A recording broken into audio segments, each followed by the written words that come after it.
É importante a gente registrar novamente o tumulto no aeroporto de Cabul.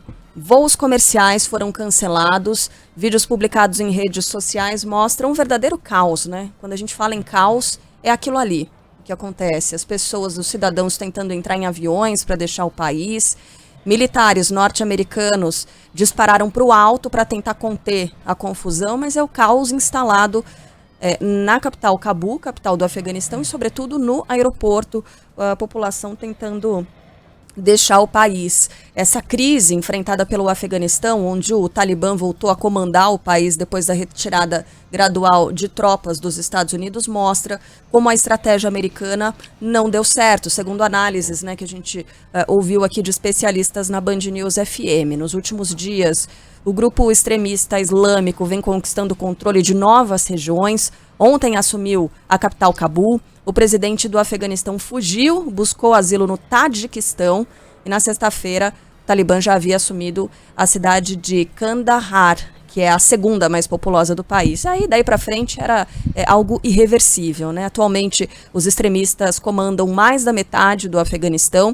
O grupo comandou o país de 96 até 2001, 1996 até 2001, quando perdeu o controle nacional depois da invasão militar dos Estados Unidos. A Casa Branca decidiu atacar o Afeganistão sob a alegação de que o governo local dava proteção a Osama Bin Laden, mentor dos atentados de 11 de setembro.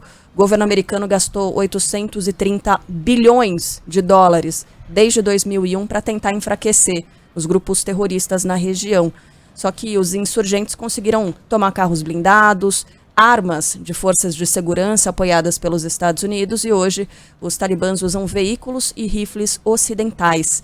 O presidente americano Joe Biden afirmou que vai enviar milhares de soldados ao país. O presidente afegão pediu uma reunião de emergência com o Conselho de Segurança da ONU para discutir essa situação. Em comunicado, o Talibã prometeu conceder anistia geral aos apoiadores do governo do Afeganistão e prometeu não tocar em nenhum diplomata que trabalha no país. Bom, a gente voltou aí a exibir na nossa live aquelas imagens, não é, Megali, Carla? As imagens são super fortes, das pessoas tentando entrar nos aviões comerciais e invadiram ali a pista do aeroporto, tomaram completamente a pista do aeroporto. Nessa cena que a gente observa agora, elas tentam subir no avião, na asa do avião, tentando deixar, de algum jeito, tamanho desespero para as pessoas deixarem o Afeganistão. Aeroporto fechado, não está com as operações de voos, até porque nem teria como, porque as pessoas tomaram ali a pista de pouso, então nem tem como os aviões saírem de lá. Mas já há o pedido internacional de vários países para que os voos sejam retomados e as pessoas possam deixar o país. Sheila, alguém pode se perguntar, como é que pode?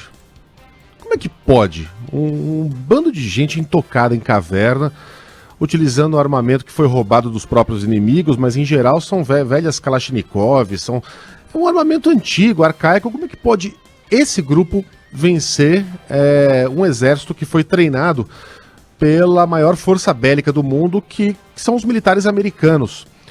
Aí a gente entra na análise aqui do Craig Whitlock, que é um jornalista americano, que lançou um livro chamado Afghanistan Papers, A Secret Story of the War. Os documentos afegãos, uma história secreta da guerra. Esse livro não tem versão em português. O Whitlock deu uma entrevista aqui ao Estado de São Paulo, em que ele acusa os presidentes americanos de terem mentido ao mundo. Todos. Né? Desde essa invasão. George W. Bush, Barack Obama, Donald Trump. Ele não coloca aqui o nome do Joe Biden, porque pelo pouco tempo de Casa Branca ele tem menos responsabilidade naquela tragédia. Embora também tenha feito análises bem fracassadas da situação verdadeira do Afeganistão, ao dizer, por exemplo, que a gente não teria cenas como essas que a gente está vendo agora aos montes, chegando de Cabul.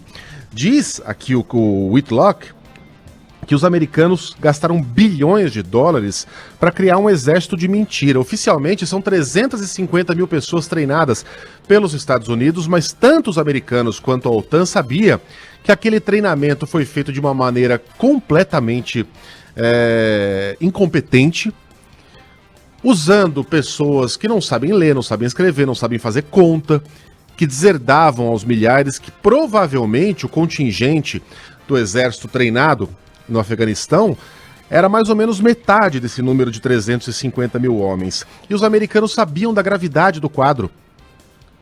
E o Talibã também.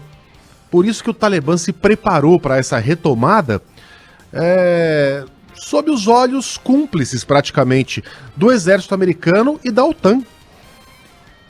Foram dezenas as mentiras contadas pela Casa Branca, começando lá atrás com George W. Bush, na justificativa dessa invasão para caçar Osama Bin Laden, que o Pentágono sabia já não estava mais lá, tanto é que foi capturado no Paquistão e não no Afeganistão. Em 2014, vocês lembram que lá atrás, antes disso, George W. Bush, num porta-aviões, foi lá e fez um discurso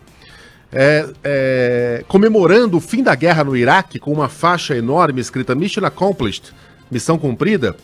Barack Obama é mais festejado pela inteligência mundial, mas ele fez o mesmo com o Afeganistão em 2014, num evento na OTAN, no Afeganistão, na sede da OTAN, no Afeganistão.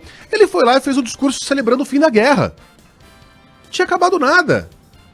Que fim da guerra é esse em que os militares americanos continuam ocupando o Afeganistão? Não acabou nada. Lá se vão 7 anos e a gente está vendo essa tragédia agora que é resultado dessas muitas mentiras que foram contadas ao mundo pela OTAN, por George W. Bush, por Barack Obama, por Donald Trump e coloca aí também, residualmente, o atual presidente Joe Biden. É um dos capítulos mais vexaminosos, mais vergonhosos da história americana e, consequentemente, da história mundial. A China está se aproveitando. Foi lá e já apoiou não, mas pelo menos reconheceu o novo governo do Talibã. Foi o primeiro grande país a reconhecer o governo como legítimo e se disse disposta a manter relações amistosas com o grupo. Obviamente, a China quer ampliar a sua área de interesse.